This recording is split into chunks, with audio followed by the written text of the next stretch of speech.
आमटीची परंपरा आपल्याकडे खूप जुनी आहे. पाकशास्त्रातही तऱ्हेतऱ्हेच्या आमटीच्या प्रकारांचे दाखले मिळतात. धान्यापासून कडधान्यापर्यंत आणि भाज्यांपासून डाळींपर्यंत सर्वांपासूनच आपल्याकडे आमटी बनवली जाते. एरवी घराघरात तुरीच्या डाळीची आमटी जास्त आवडीने बनवली आणि खाल्ली जाते. पण आज आपण बनवणार आहोत गावाकडची एक विसरत चाललेली आमटी, चण्याच्या डाळीची आमटी.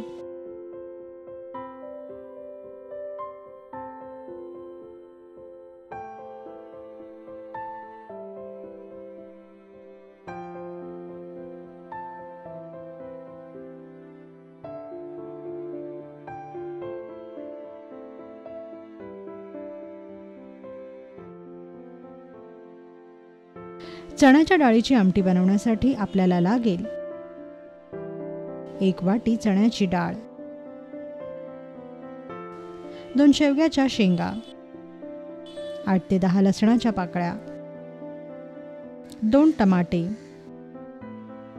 7 ते 8 कढीपत्त्याची पानं, 1 चमचा हळद, 2 चमचे घाटी मसाला, चिमूटभर हिंग, ताजी कोथिंबीर, चवीपुरतं मीठ आणि फोडणीसाठी तेल. सर्वप्रथम एका वाडग्यात चण्याची डाळ स्वच्छ धुवून घ्या. मग त्यात शिरा काढून सोललेल्या व बारीक चिरलेल्या शेवग्याच्या शेंगा घाला. मग यातच 2 टमाटे चिरून घाला.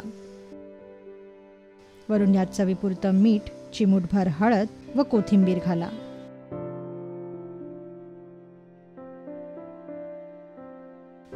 आता यात 1.5 ग्लास पाणी घाला आणि 5 मिनिटं ही डाळ अशीच भिजू द्या.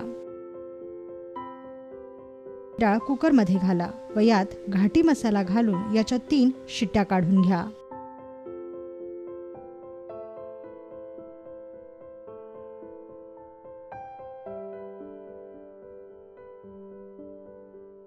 कुकर पूर्ण थंड झाला की कुकरचं झाकण उघडा.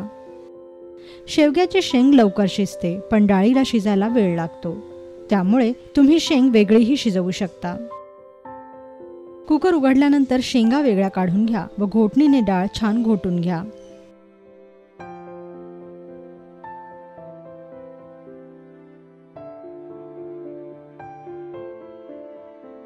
आता फोडणीसाठी कढईत तेल तापवा.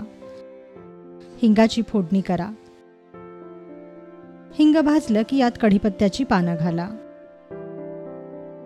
पानांचा छान खमंग सुवास सुटला की मग यात ठेचलेल्या लसणाच्या पाकळ्या घाला.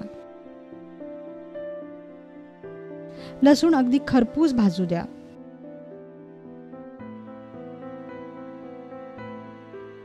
लसूण हलकासा करपला की मगच यात शेवग्याच्या शेंगा घाला व घोटलेली डाळ मिसळा.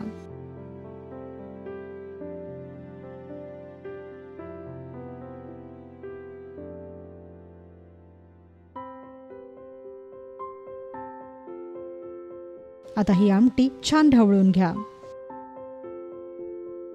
गरज वाटल्यास यात थोडंसं पाणी वाढवा आणि मीठही वाढवा आणि याची उकळी काढून घ्या.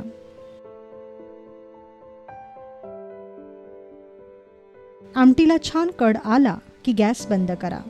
तयार झाली चण्याच्या डाळीची आमटी.